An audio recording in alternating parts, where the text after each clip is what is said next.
When people picture Back to the Future, one image jumps out instantly. That gleaming DeLorean tearing down the street, leaving fire trails as it rockets through time. It's arguably as recognizable as the characters themselves. But here's something a lot of fans don't know. The DeLorean wasn't the original plan at all. The time machine started out as something far less glamorous. In early script drafts, the time machine wasn't a vehicle at all. Writers envisioned it as a kind of time chamber, and at one stage, the concept centered on housing the device inside a refrigerator. Characters would climb into this bulky contraption to travel through history. It had a retro sci-fi lab vibe, the kind of thing you'd see in a 50s B-movie. The problem was practicality and energy. The story needed excitement, and a giant appliance you couldn't easily relocate just didn't cut it. How exactly would you drag a fridge to a lightning-struck clock tower? Directors Robert Zemeckis and Bob Gale realized a stationary machine couldn't deliver the momentum their story demanded. They needed something mobile, striking, and irresistible to a teenage audience. That's when the DeLorean entered the picture. The DMC-12 already turned heads in real life thanks to its stainless steel shell, low-profile, and gull-wing doors. Futuristic-looking even though production had already ended by the time filming began. It practically looked ready to time travel before any effects were added. Turning the machine into a car did more than add style. It gave the invention its own personality, transforming it from a mere prop into something closer to character. The now legendary beats. Hitting 88 miles per hour, fire trailing behind the tires, the flux capacitor pulsing, gave the film its signature blend of danger and spectacle, hooking younger viewers who cared more about thrills and scientific accuracy. Believe it or not, this now beloved classic almost never made it to theaters. When Zemeckis and Gale first pitched their time travel comedy, studio executives didn't know what to do with it. The story blended genres in a way that made marketing feel risky, and several studios passed. Some found the concept too strange.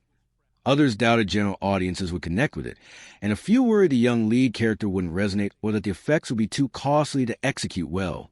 Balancing comedy with real emotional stakes is tricky, and studios tend to favor safer bets.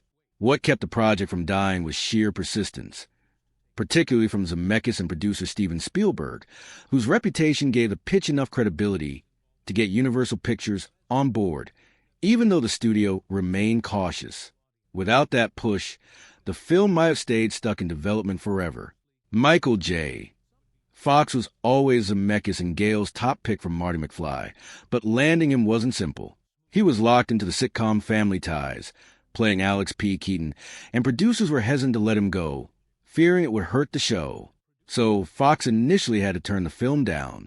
Eric Stoltz took over the role instead, and filming proceeded with him for several weeks. But as production continued, it became clear that while Stoltz was a serious, dedicated performer, his intensity didn't match the humor and lightness the part called for. Eventually, the filmmakers made the tough call to recast. Once Family Ties' schedule opened up, Fox jumped at the opportunity, despite the punishing workload it required. He'd filmed Family Ties during the day and Back to the Future at night, surviving on minimal sleep for months. Despite the exhaustion, he delivered a performance that became legendary.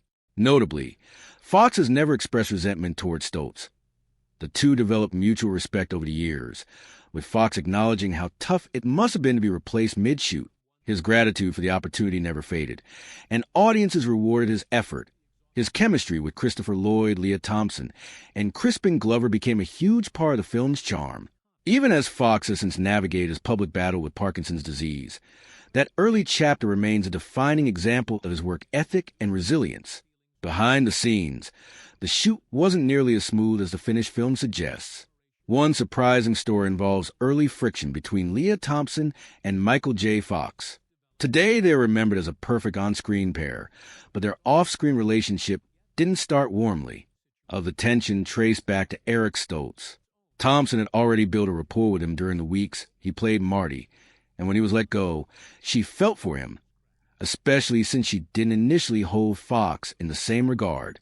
At the time, television actors weren't considered on the same tier as film actors, and Thompson has admitted she saw herself as a movie star and viewed Fox as just a TV star, creating early distance between them.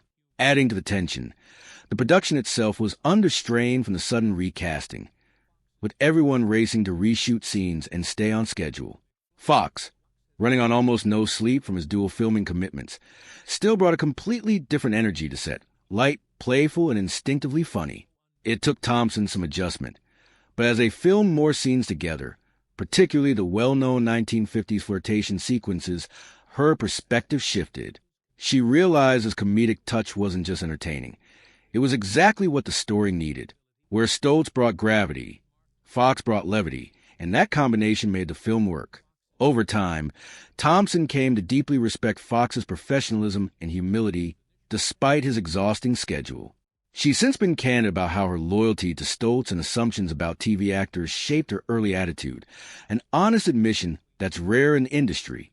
Their eventual on-screen chemistry, equal parts awkward and endearing, grew out of that journey from tension to mutual respect. It's nearly impossible to picture anyone else as Doc Brown, but Christopher Lloyd came surprisingly close to turning the role down.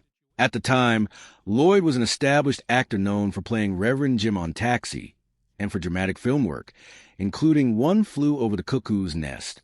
When the Back to the Future script landed on his desk, he wasn't desperate for work, and his first read left him unconvinced. He reportedly set the script aside, unsure it was right for him. Fortunately, he gave it a second look and started to appreciate how original the story was. A teenager accidentally sent decades into the past via a car-turned time machine wasn't exactly standard Hollywood fare.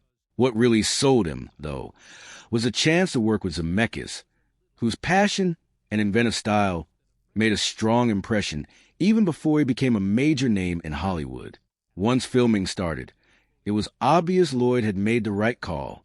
He fully committed to Doc Brown's brilliant but unhinged energy, and his chemistry with Fox became instantly electric. His performance turned Doc Brown into the emotional heart of the trilogy, far more than just the inventor of time travel. Had Lloyd stuck with his initial hesitation, film history would look very different. Most fans remember Claudia Wells as Jennifer Parker, Marty's girlfriend, but she wasn't the first person cast. That role originally went to Melora Hardin, a promising young actress who seemed like a strong match opposite original lead Eric Stoltz. When Stoltz was replaced by Fox, though, everything shifted, including Jennifer's casting. The issue wasn't Hardin's performance. It came down to height.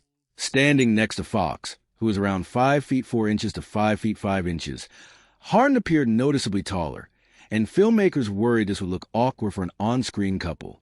As a result, she was let go and replaced with Claudia Wells, who was closer in height to Fox and had also auditioned earlier. Losing a major film role mid-shoot could have derailed a young career, but Hardin moved forward and built a lasting career of her own. She's best known today for playing Jan Levinson on The Office, and for a recurring role as Trudy on Monk. She's spoken about the disappointment of being dropped from Back to the Future.